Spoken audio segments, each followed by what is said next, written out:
Hi, my name is Grant Douglas and I'm the Intercultural Track Coordinator here at IASEG. That means that I coordinate all the intercultural communication and diversity courses at the bachelor's and master's levels. The other names you see here are the teachers from the cultural diversity team, some of whom you will no doubt meet over the coming semester. One of the nice things about my job is that every semester I get to welcome the international students that arrive at IASEG. As you all know, this year is a bit different because of the sanitary situation, so I will not be welcoming you in person, but through this online presentation. These are some of the languages which are spoken here at IASEG on our two campuses. I'm sure you recognize quite a few of these. I only speak the languages on the left-hand side. Actually, that's not true. I wish it was. Anyway, welcome to IASEG, welcome to Lille or Paris, and welcome to France. As I do this presentation, I don't yet know how many international students we'll have. Last year, we had 221 students in Paris from 51 countries and 321 students in Lille from 47 countries. We had a total of 63 countries represented. This is what I like to think of as the United Nations of IASEG. In this presentation, I just want to give you a little bit of background about IASEG and its history. I think it's important that when we join a new school or company, we know something about the history so that we can better understand the environment we're in. I'll also tell you something about why culture matters here at IASEG and explain to you the school's approach to intercultural communication and how that involves you personally. In the last part of the presentation, I'll give you a brief introduction to what culture is, what intercultural communication is, and what are some of the stumbling blocks or obstacles to intercultural communication. So, let's start with a brief history of IASEG.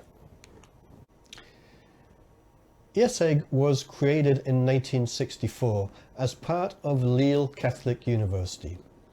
Lille Catholic University is the biggest private university in France with some 30,000 students. In 1997, IASEG was admitted as a member of the Conférence des Grandes Écoles. As some of you might know, any school that wants to be taken seriously in France needs to be a member of this network of the elite management and engineering schools. In 2003, IASEG received the grade of Masters, and all Masters classes were taught in English from this time. This was a very important landmark in the internationalization of IASEG and really began the whole process. In 2004, IASEG established the International Advisory Board and opened the first twinning program in India. IASEG had a total of 1,000 students at that time, and it marked the 40th anniversary of the school. In 2008, IASEG inaugurated the Paris campus at the Grande Arche of la Défense, and we had a total of 2,000 students. 2010, another landmark date in the internationalization of IASEG, with the creation of the Bachelor's in English. It was now possible for students to do all 5 years in English from day one. This obviously meant that we could attract more international students, but also that we could attract international faculty who were able to teach their classes at the bachelor's and the master's levels in English. 2012 saw the start of the international accreditation process, and IASEG obtained the EQUIS International Accreditation.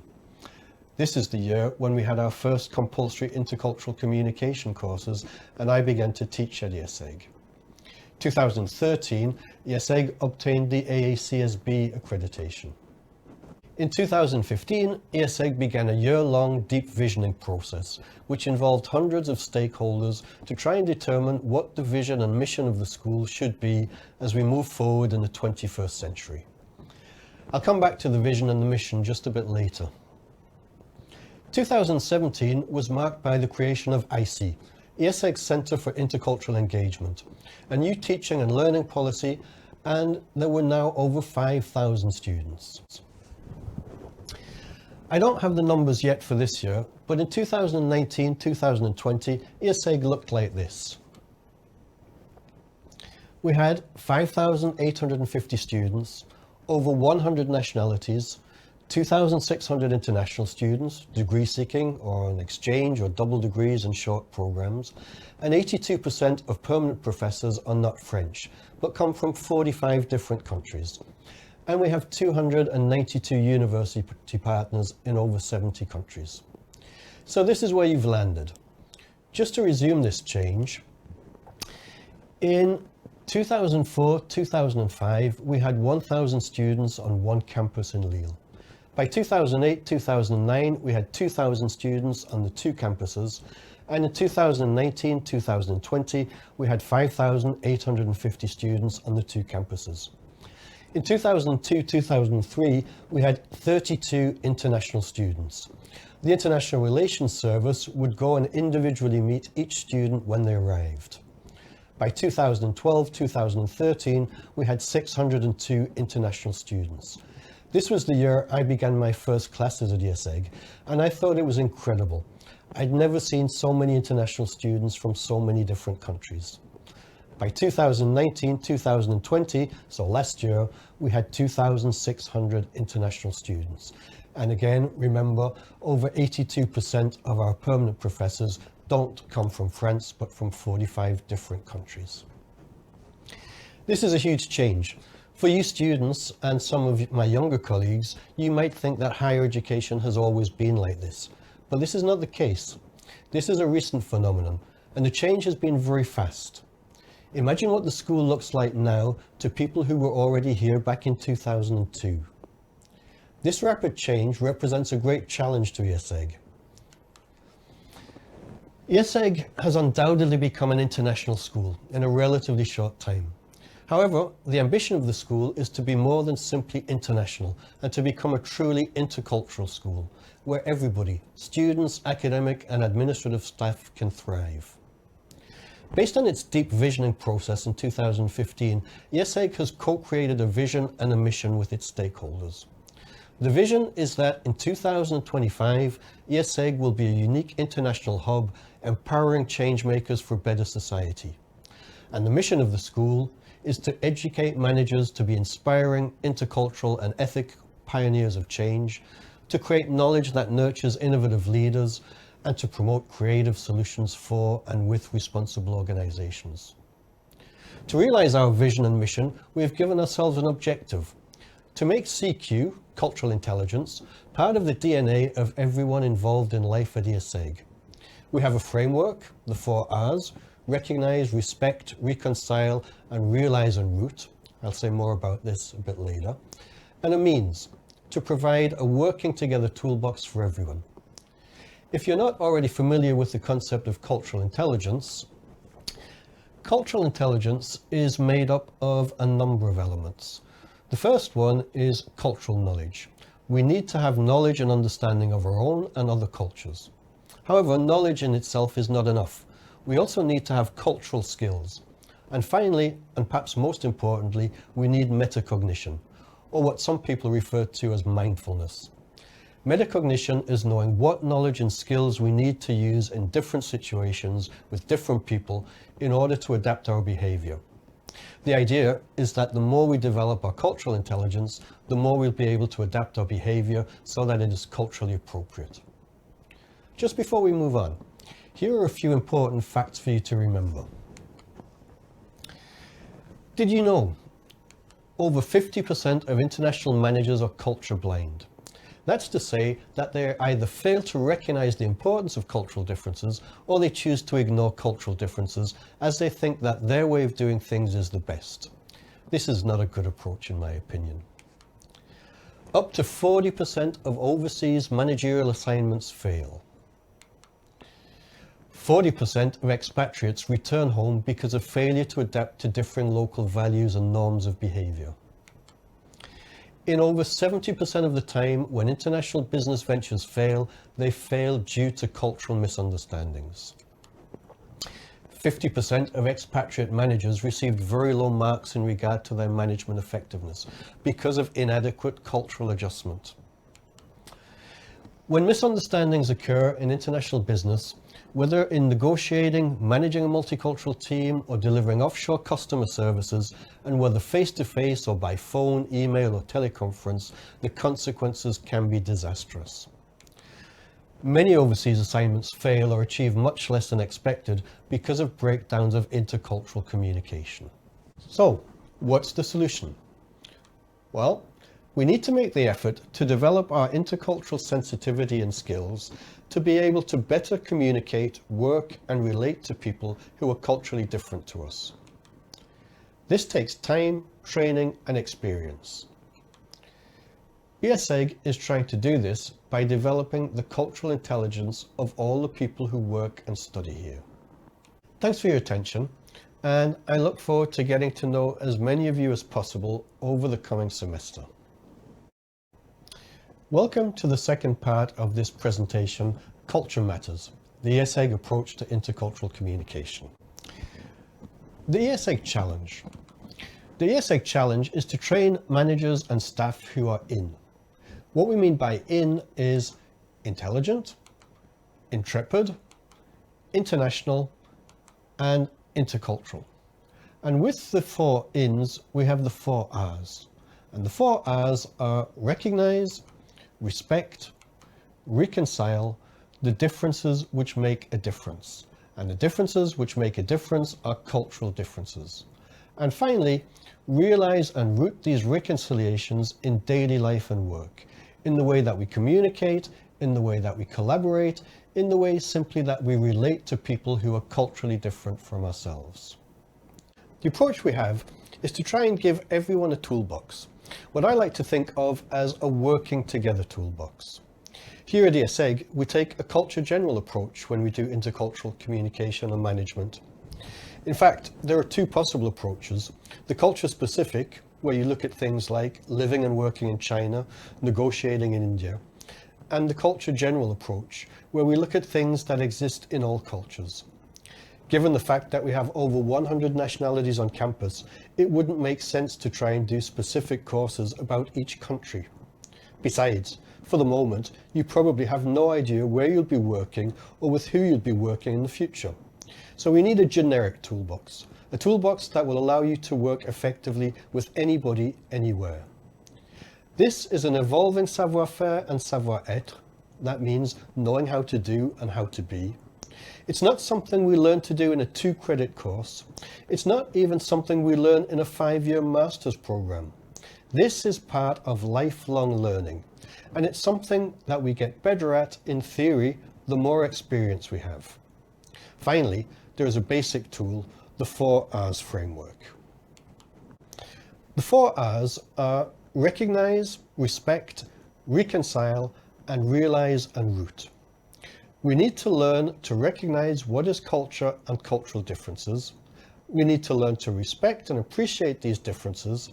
And then we need to learn how to reconcile these differences before finally realizing and rooting these reconciliations in our daily practice, in the way that we communicate with people who are culturally different, in the way that we work with people, and just in the way we relate with them in general.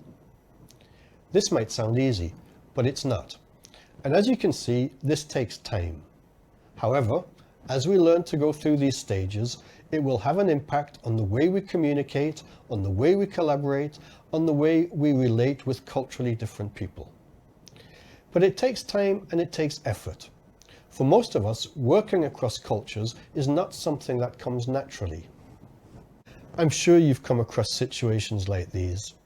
Remember the frustration of things not being in the right place and you not being able to do them with your normal speed and skill. But with a bit of time and effort, you can learn to adapt. Working across cultures is very like this for most of us.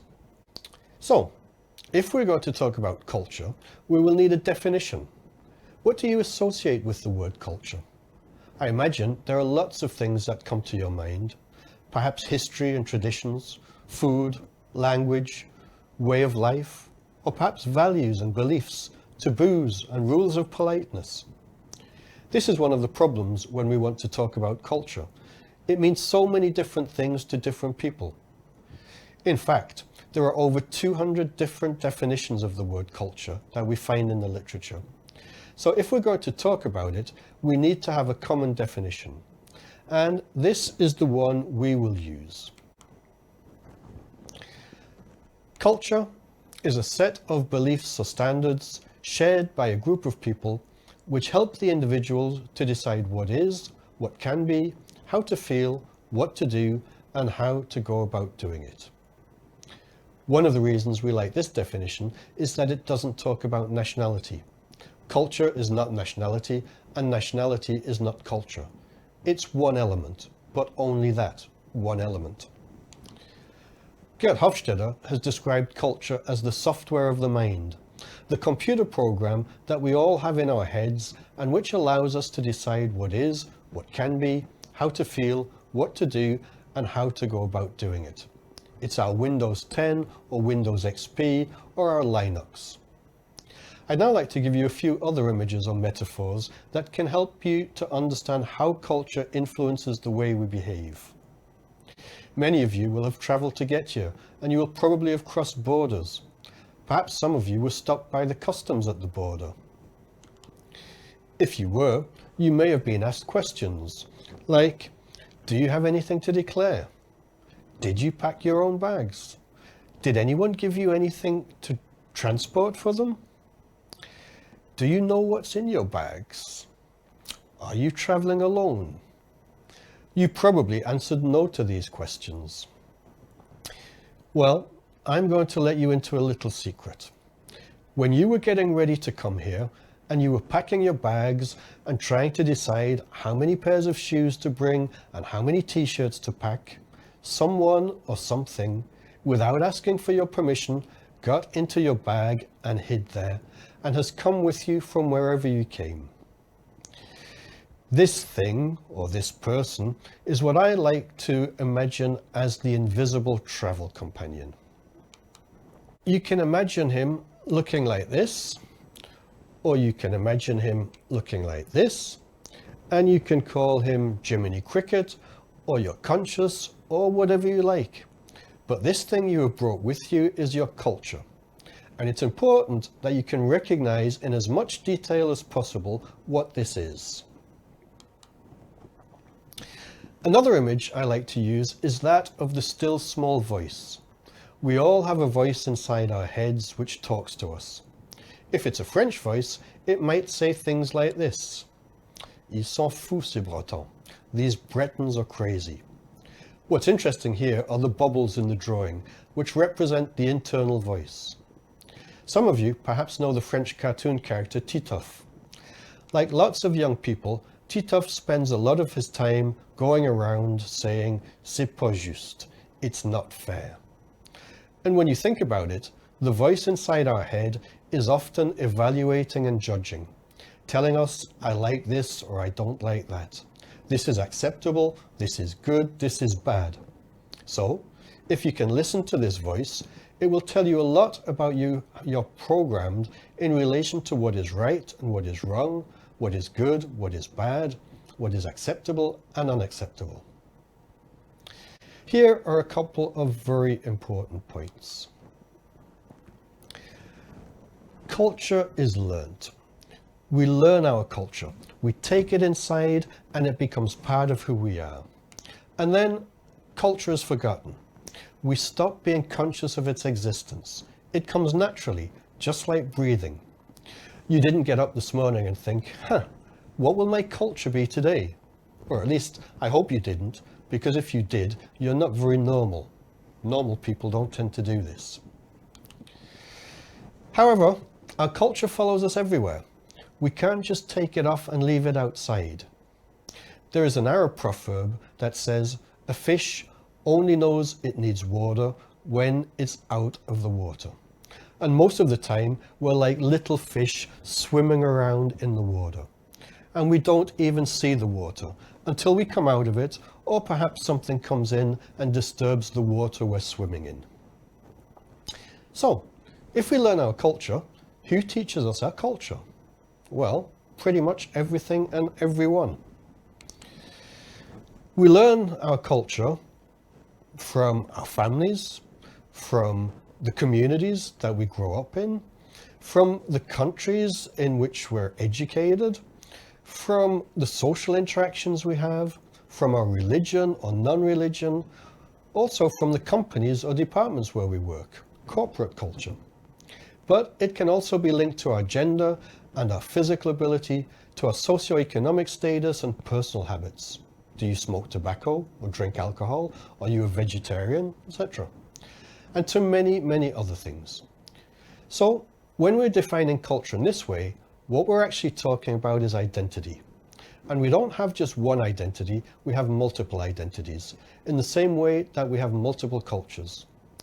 Another important thing is that this is not static, it's dynamic. It changes over time, slowly, but it changes as our situation and experience changes over time. I'm sure you all recognize this picture. This is the Titanic. One of the most commonly used images to represent culture, even if it's now contested in social science, is the iceberg, with the small visible part and the large invisible part. As you all know, it wasn't the visible part of the iceberg that caused the problems for the Titanic. They could see that, and they were trying to avoid it when they hit the invisible part. And that's often how culture might appear. If we decide to go somewhere, it's often because we are attracted by elements of the visible culture. If we have problems when we're there, it's probably not linked to these elements, but to the more hidden elements. Another way people sometimes talk about culture is in relation to big C and small c culture. Big C culture is things like music, dance, heroes, holidays and traditions, history, economic and political systems, judicial systems, cultural institutions, language, linguistics, grammar, phonetics, etc. This is what is known as objective culture, and we can study this, and this brings knowledge. However, although we need knowledge, knowledge is not enough if we want to be able to communicate and to work effectively with people who are culturally different. For this, we need to look at culture with a small c. Here, we were talking about beliefs, values and norms, attitudes, cultural behavior. Do I kiss, bow, shake hands? Verbal and non-verbal communication, communication styles, cultural orientations and dimensions. This is what we call subjective culture, and we can study this, and this brings not knowledge but skills. And it's the skills we need if we're going to be able to communicate and work effectively with people from different cultures. I'm not saying that knowledge is not important, it is, but it's the skills that will make the difference. Just to illustrate this, you all know that in general, people in China eat with chopsticks. You know this is knowledge. But how many of you are able to eat comfortably with chopsticks? If you were going to live and work in China for any length of time, what would be the most important for you? The knowledge that people eat with chopsticks, or the skill of being able to eat comfortably with chopsticks?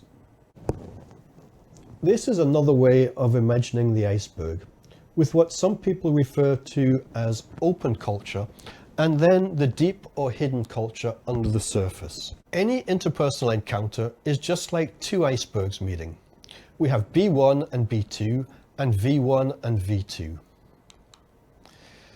B is for behavior, what people do and what people say. This is what we see and hear. V is for values.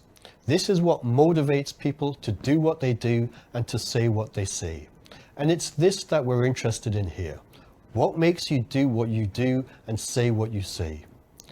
The better we're able to recognize this, the better we'll be able to manage ourselves and others. Let's take a look at a short video of what could happen when people from different cultures come together.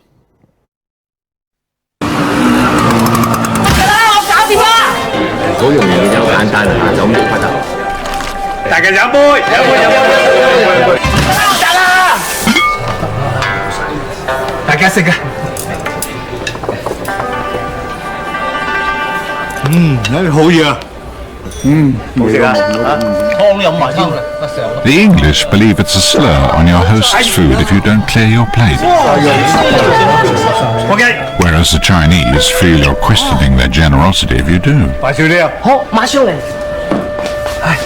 HSBC, we never underestimate the importance of local knowledge. Which is why we have local banks staffed by local people in more countries than anyone else.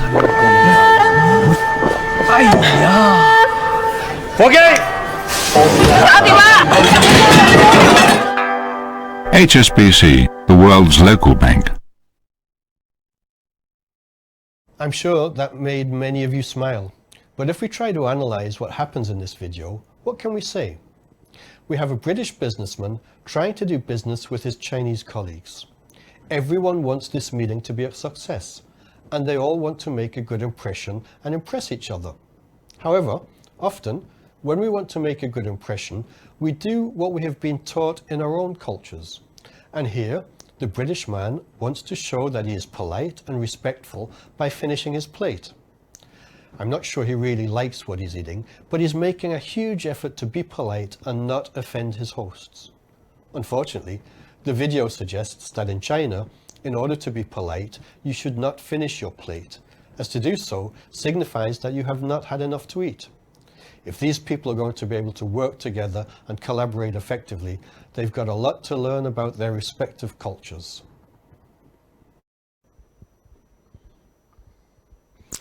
Welcome back to our next video. So, we've looked at what culture is, and we've seen some images or metaphors to help us understand how culture influences the way we behave. We talked about the software of the mind, the interior voice, and the iceberg. Now, I want to look at intercultural communication and what that is. Intercultural communication is the study of how individuals who do not belong to the same cultures try to communicate using different ways of thinking, feeling, and behaving. So, there is a cognitive element. It's about how we approach and try to solve problems. But there's also an affective element. It's about how we feel about things and our emotional responses. And there is a behavioral element. It's about how we do things. Some people like to think of this as the head, heart, and hands. Just to give you an example, it could be a class in a French business school with a group of French, Indian, Mexican, Nigerian, Canadian, and Chinese students with an Australian teacher, something that is very common here at ESEG.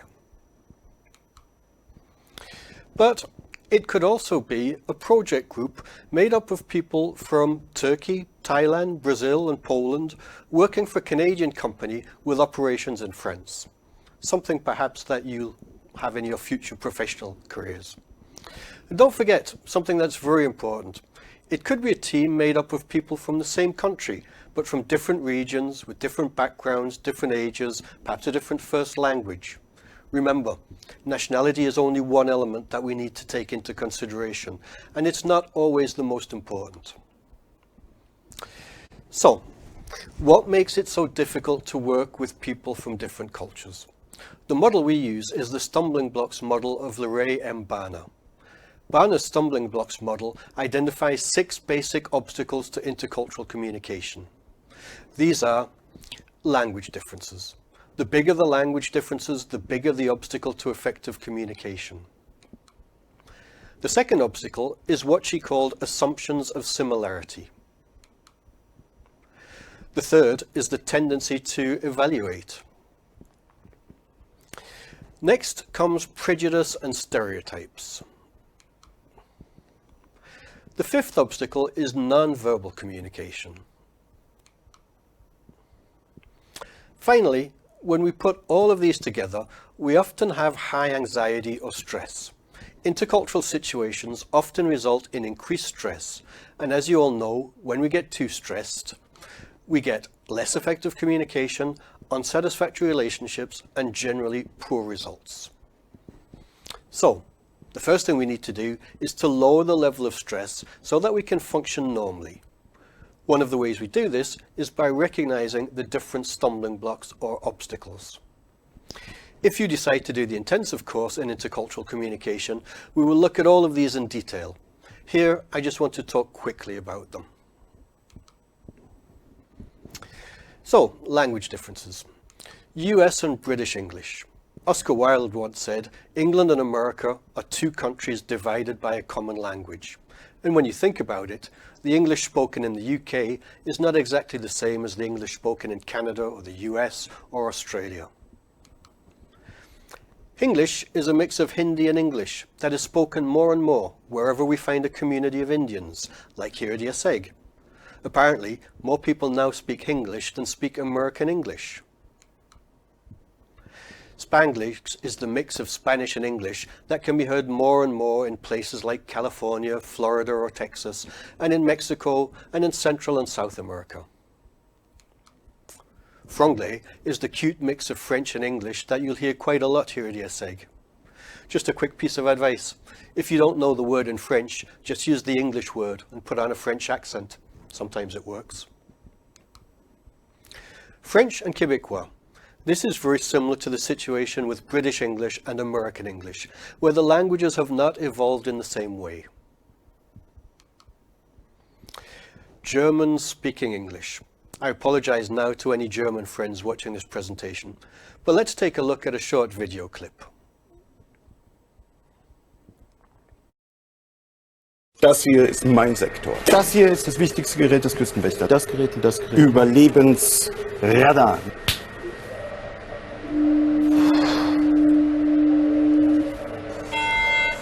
Mayday, Mayday.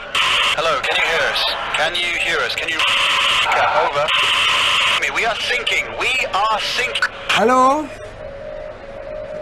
This is the German Coast Guard. We are sinking. We're sinking. What are you thinking about?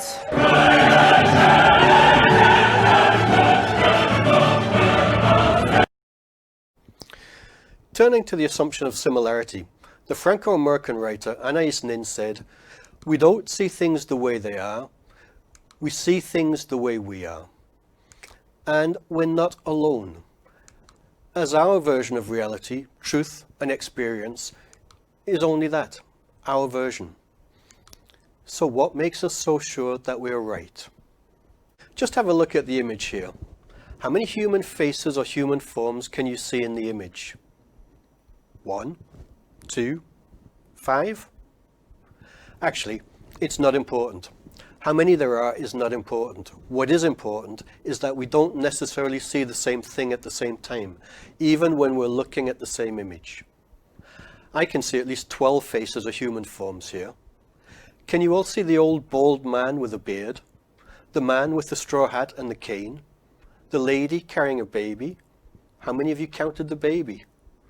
There are faces hidden on the left of the picture and on the right.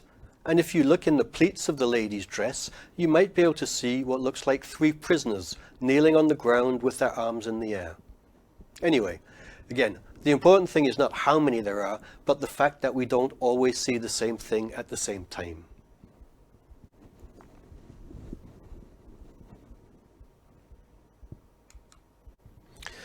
One idea that we often hear is that we are rapidly becoming one global culture. The world is somehow turning into a kind of global village. I'm not so sure. I think we have to look at 2 things, convergence and divergence, and we need to think about the different levels of culture. If we look at the big C level of culture, clothes, food, popular goods, sports, then I think we can notice a large amount of convergence, especially with the younger generations. However, if we look at the small c level of culture, religion, values, norms, beliefs and attitudes, we can see in many parts of the world that people are diverging over these and the world is becoming more polarized. So, we have to be careful.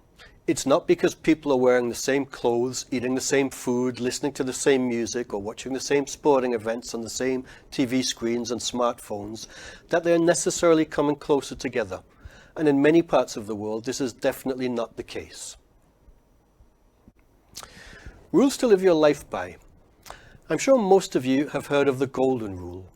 The golden rule goes something like this. Treat others the way you would like to be treated yourself. This is based on the communication strategy of sympathy and the assumption of similarity. Yes, there are differences, different languages, different nationalities, but basically people are just people. And everyone is just like who? Well, just like me. So if I treat people the way I want to be treated, there won't be any problems. This is what we call an ethnocentric approach. It takes my culture, my values, and evaluates everything from that perspective. There is another rule, the platinum rule. It's a bit more expensive. The platinum rule says, treat others the way they would like to be treated, or at least be conscious of what that is. Can you see the difference? This is based on the communication strategy of empathy and the assumption of difference. People are different. We don't have to like the differences, and we certainly don't have to adopt the differences. But we have to make the effort to understand people from their perspective.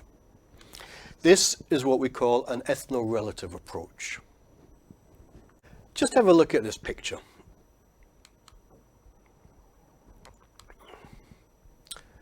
So, who's right? And can we ever get these folks to agree? Well, if they stay where they are, there's not much chance of ever getting them to agree, as they're both right. They know what they see.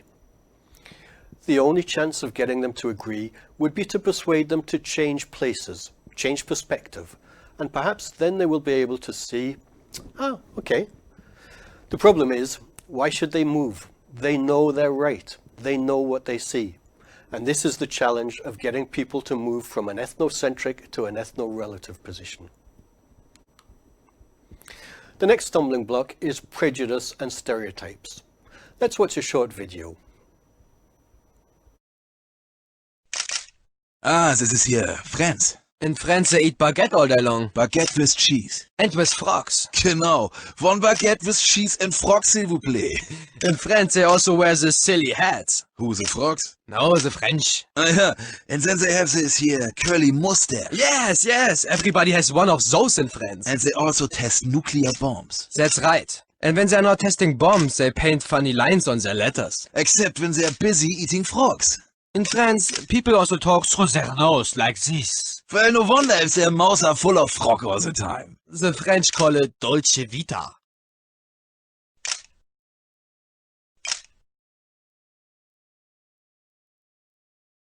Well, I don't think we need to comment on that. I hope that during your stay in France, you're able to get beyond the stereotypes and really come to an understanding of the French and French culture. The next stumbling block in the model is nonverbal communication, and the idea that you cannot not communicate. This is what the American anthropologist Edward T. Hall called the silent language in his book, The Hidden Dimension. Nonverbal communication involves gestures and body language, but also our relationship to time, our relationship to space and distance, our relationship to context, and much more that you will get the chance to study if you do the intensive intercultural communication class. While you're here in France, pay careful attention to your use of nonverbal communication and to that of the people around you. When we put all of this together, the result is often high anxiety. And as we said, intercultural situations, especially at the beginning, can often result in higher levels of stress. So the first thing we have to do is bring down the level of stress. Stress manifests itself in what is often called culture shock. I'm sure you've all heard of culture shock. Many of you have probably experienced this at some time. Here, I just want to run through some of the main ideas linked to culture shock and outline the main stages identified in the classical model. A few things to remember. Everyone goes through it. It's more or less stressful. It's over a more or less long period. We can't avoid it, but we can understand it and minimize it. One way we do that is by recognizing the different stages. Here are the different stages. The first stage is the honeymoon stage. Then we have the hostility or conflict stage. Then comes the humor or recovery stage. We then have the at-home stage. there's a final stage that people often forget, and this is the re-entry stage. Let's have a look at each of these in a bit more detail. At the honeymoon stage, people say things like this: "Isn't this exciting? Aren't they interesting? I can't wait to tell my mum, my dad, my cat, my dog about this. Everything here is so chic, so sophisticated, so historical." The characteristics of this period are that you're busy getting organized. You're observing and getting familiar with the new environment. You're meeting useful and friendly people. You're having your first social contacts. You're seeing and doing new things. There's a feeling of excitement, adventure, and optimism. You're proud you're making yourself understood. You ask for a croissant in the boulangerie and it works, and that feels great. Unfortunately, this won't last, and sooner or later you'll go into the conflict or the hostility stage. Here, people start to say things like, "We would never do that in my country. Why can't they just be normal, do things properly, do things the way we do them? These people are so rude, arrogant, bizarre. It's all a bit negative. Only 2 more months before I can go home." Perhaps here you might start counting the days, weeks and months until you go back to civilization. And civilization is always wherever you come from. At this stage, you lose your sense of humor. Nothing is fun anymore. Some of the characteristics at this stage are: you want more personal relationships with the host culture. You find you don't have time to make friends. You feel isolated and out of place. You may feel tired, sick, depressed, angry, or frustrated. These are physical symptoms of culture shock. Your high expectations are not being met. You blame the host culture for your problems. You spend lots of time with members of your home culture or other international students talking about those damn French students. If you haven't done this yet, don't worry, I'm sure you will. You have problems with the subtleties of the language. Remember, when we learn a language, the progress is not a smooth curve like that. It goes up in steps. When it goes up here, this feels great. When you hit a plateau, that feels really terrible. And despite all the effort and all the work you're putting in, you don't seem to be making any progress. Then, one day, actually, often one evening, you just progress again, and that feels great until you hit that next plateau. And so it goes on. The good news is that this stage will be over a more or less long period, and it will be more or less stressful.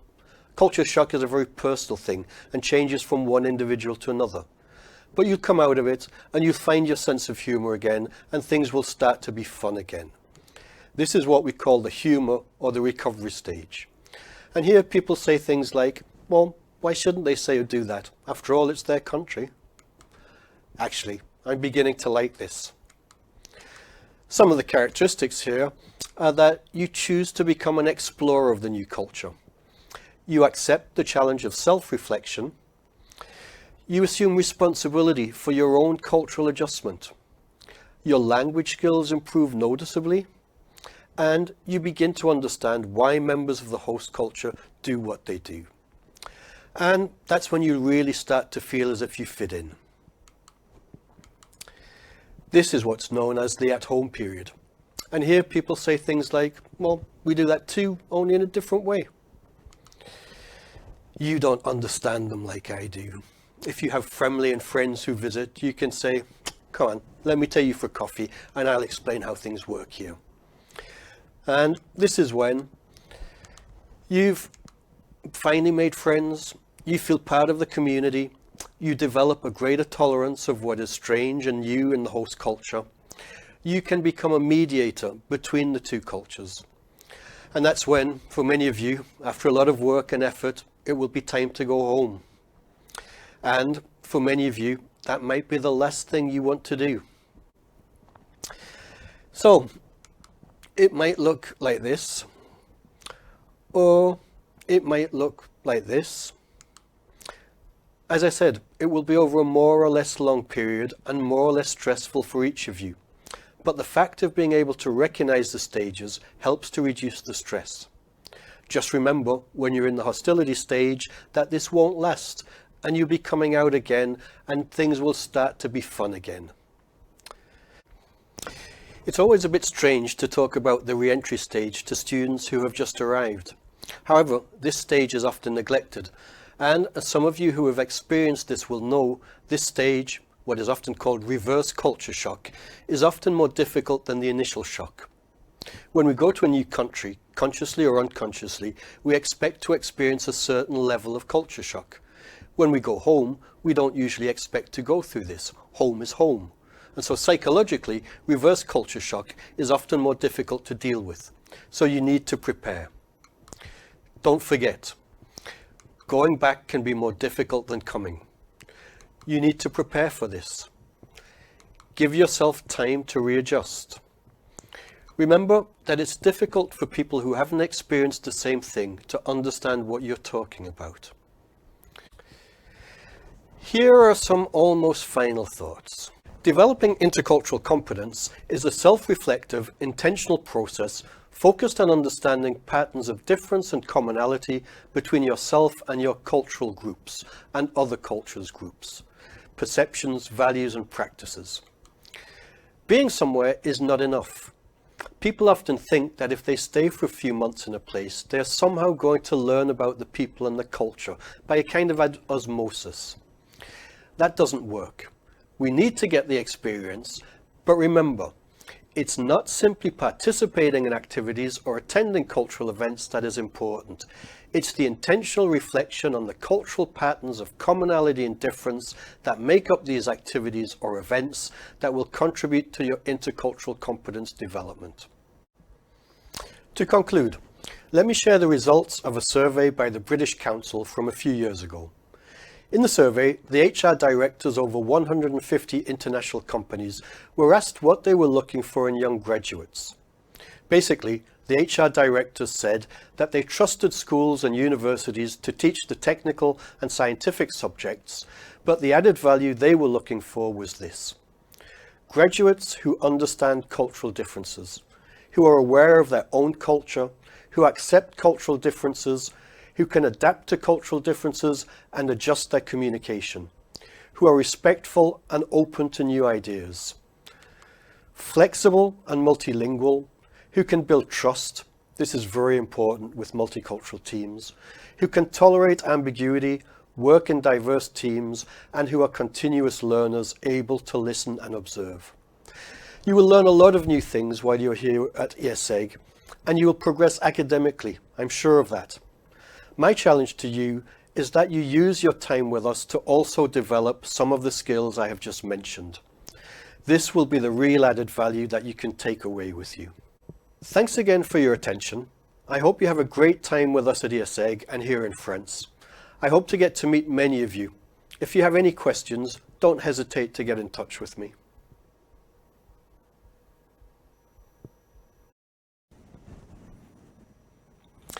Welcome back to this last short video where I want to explain what all this means practically for you as a new student in the Master's program at ESEG.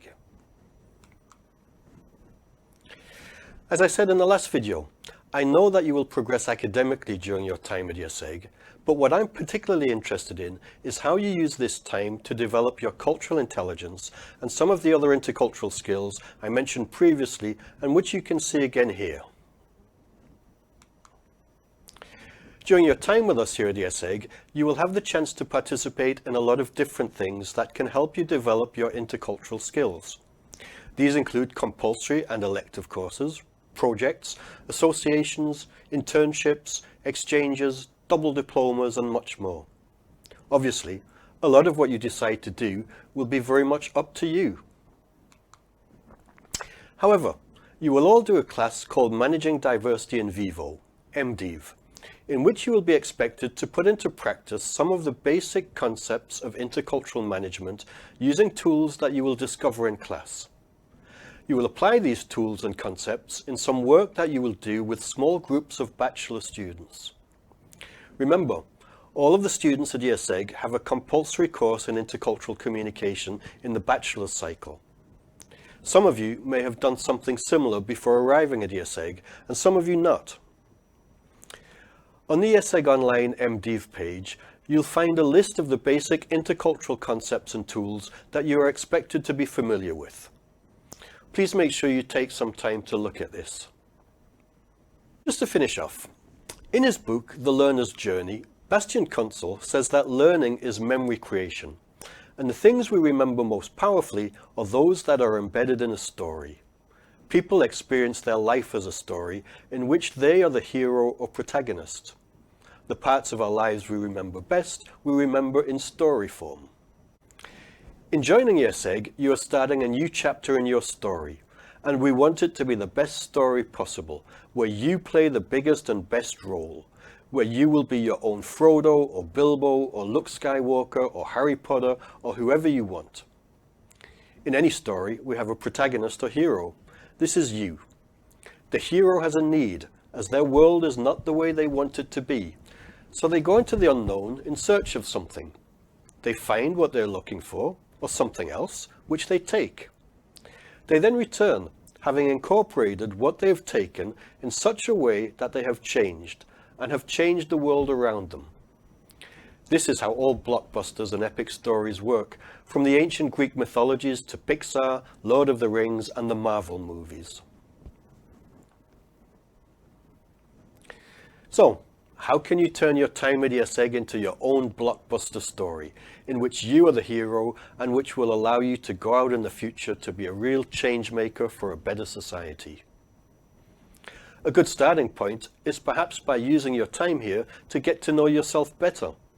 The better you know yourself, the easier it is to get to know and understand other people.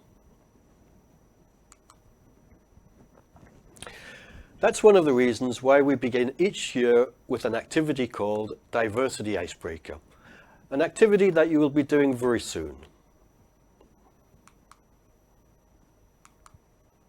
Well, that's all from me for the moment.